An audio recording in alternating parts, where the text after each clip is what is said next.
Anne of Green Gables. Chapter 5. Anne's History. Do you know? Said Anne confidentially. I've made up my mind to enjoy this drive.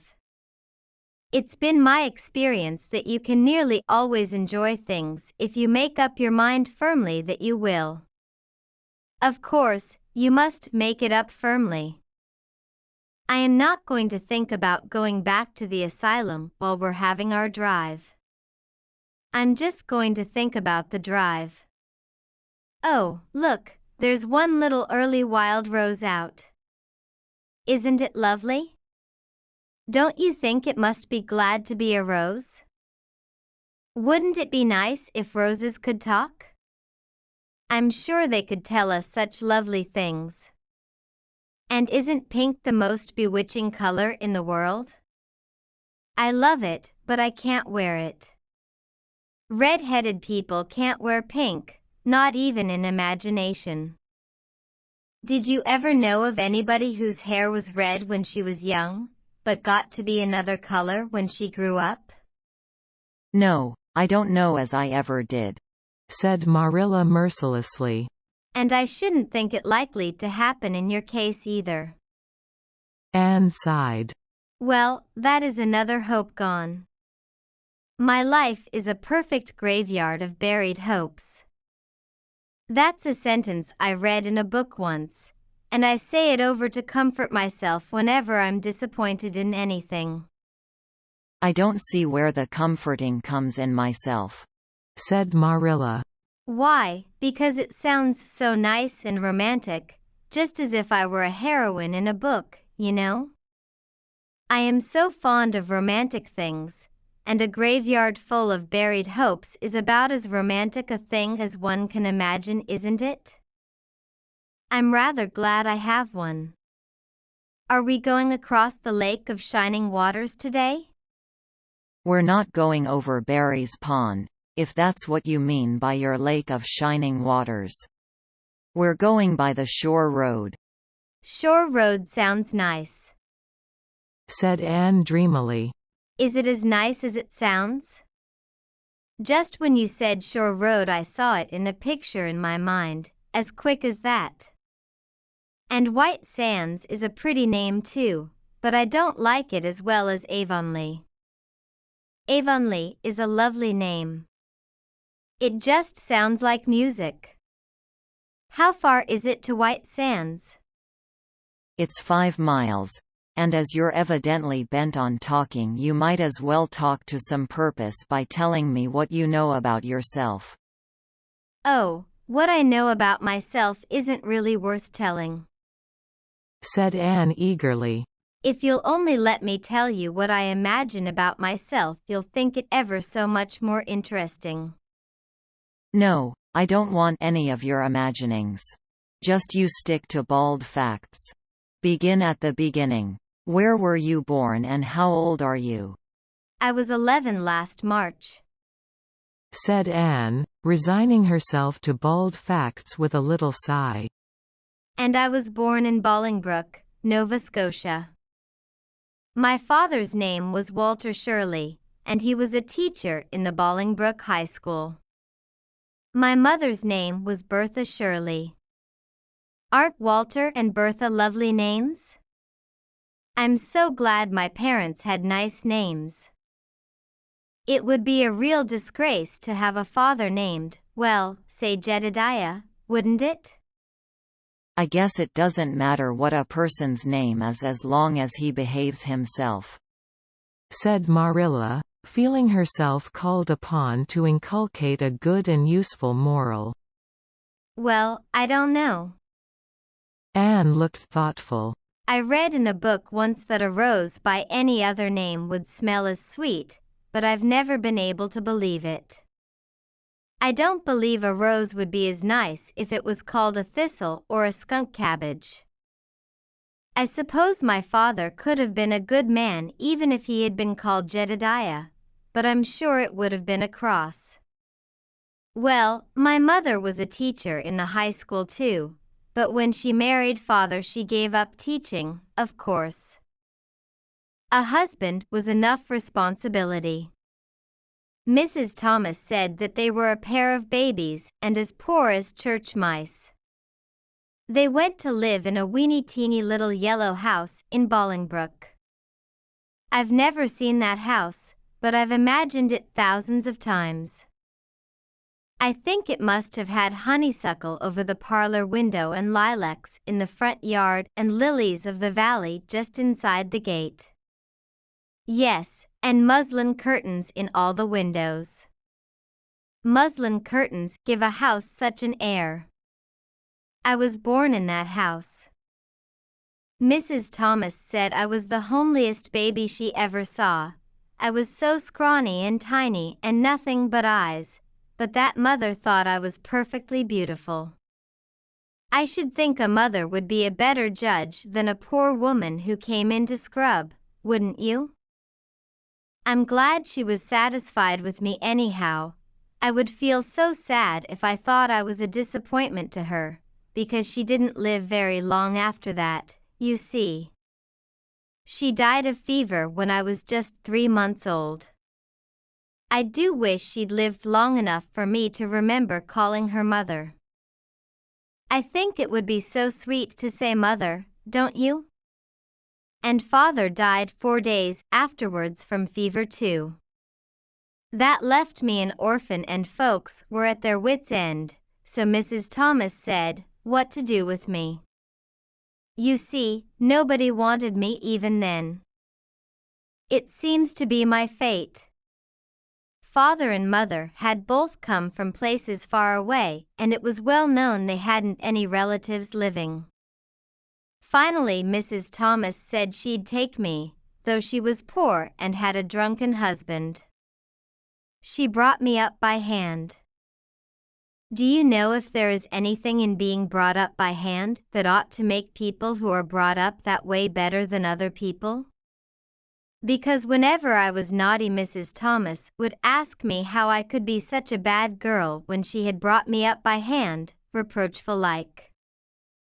Mr. and Mrs. Thomas moved away from Bolingbroke to Marysville, and I lived with them until I was 8 years old. I helped look after the Thomas children. There were 4 of them younger than me, and I can tell you they took a lot of looking after. Then Mr. Thomas was killed falling under a train, and his mother offered to take Mrs. Thomas and the children, but she didn't want me. Mrs. Thomas was at her wits' end, so she said, what to do with me. Then Mrs. Hammond from up the river came down and said she'd take me, seeing I was handy with children, and I went up the river to live with her in a little clearing among the stumps. It was a very lonesome place. I'm sure I could never have lived there if I hadn't had an imagination. Mr. Hammond worked a little sawmill up there, and Mrs. Hammond had 8 children. She had twins 3 times. I like babies in moderation, but twins 3 times in succession is too much. I told Mrs. Hammond so firmly when the last pair came. I used to get so dreadfully tired carrying them about. I lived upriver with Mrs. Hammond over 2 years, and then Mr. Hammond died and Mrs. Hammond broke up housekeeping. She divided her children among her relatives and went to the States. I had to go to the asylum at Hopeton, because nobody would take me. They didn't want me at the asylum either. They said they were overcrowded as it was. But they had to take me, and I was there 4 months until Mrs. Spencer came. Anne finished up with another sigh, of relief this time. Evidently she did not like talking about her experiences in a world that had not wanted her. Did you ever go to school? Demanded Marilla, turning the sorrel mare down the shore road. Not a great deal. I went a little the last year I stayed with Mrs. Thomas. When I went up river we were so far from a school that I couldn't walk it in winter, and there was a vacation in summer, so I could only go in the spring and fall. But of course I went while I was at the asylum. I can read pretty well and I know ever so many pieces of poetry off by heart. The Battle of Hohenlinden, and Edinburgh after Flodden, and Bingen of the Rhine, and lots of The Lady of the Lake and most of the Seasons by James Thomson. Don't you just love poetry that gives you a crinkly feeling up and down your back? There is a piece in the Fifth Reader, The Downfall of Poland, that is just full of thrills. Of course, I wasn't in the Fifth Reader, I was only in the Fourth, but the big girls used to lend me theirs to read. Were those women, Mrs. Thomas and Mrs. Hammond, good to you? asked Marilla, looking at Anne out of the corner of her eye. Oh, faltered Anne. Her sensitive little face suddenly flushed scarlet and embarrassment sat on her brow. Oh, they meant to be. I know they meant to be just as good and kind as possible. And when people mean to be good to you, you don't mind very much when they're not quite, always. They had a good deal to worry them, you know. It's a very trying to have a drunken husband, you see, and it must be very trying to have twins 3 times in succession, don't you think? But I feel sure they meant to be good to me. Marilla asked no more questions. Anne gave herself up to a silent rapture over the shore road and Marilla guided the sorrel abstractedly while she pondered deeply. Pity was suddenly stirring in her heart for the child. What a starved, unloved life she had had, a life of drudgery and poverty and neglect. For Marilla was shrewd enough to read between the lines of Anne's history and divine the truth. No wonder she had been so delighted at the prospect of a real home. It was a pity she had to be sent back. What if she, Marilla, should indulge Matthew's unaccountable whim and let her stay? He was set on it, and the child seemed a nice, teachable little thing. She's got too much to say, thought Marilla. But she might be trained out of that. And there's nothing rude or slangy in what she does say. She's ladylike. It's likely her people were nice folks. The shore road was woodsy and wild and lonesome. On the right hand, scrub firs, their spirits quite unbroken by long years of tussle with the Gulf winds, grew thickly. On the left were the steep red sandstone cliffs, so near the track in places that a mare of less steadiness than the sorrel might have tried the nerves of the people behind her. Down at the base of the cliffs were heaps of surf-worn rocks or little sandy coves inlaid with pebbles as with ocean jewels.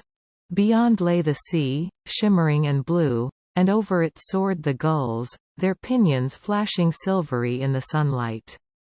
Isn't the sea wonderful? said Anne, rousing from a long, wide-eyed silence. Once, when I lived in Marysville, Mr. Thomas hired an express wagon and took us all to spend the day at the shore 10 miles away.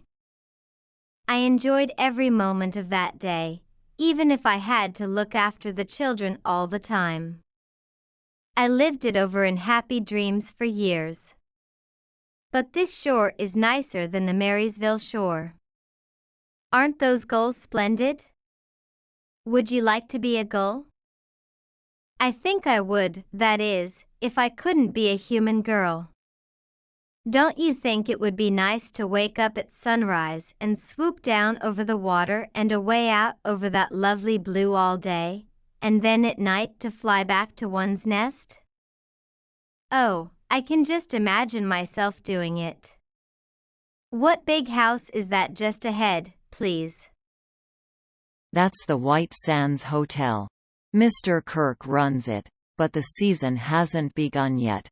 There are heaps of Americans come there for the summer. They think this shore is just about right. I was afraid it might be Mrs. Spencer's place, said Anne mournfully. I don't want to get there. Somehow, it will seem like the end of everything. End of chapter 5.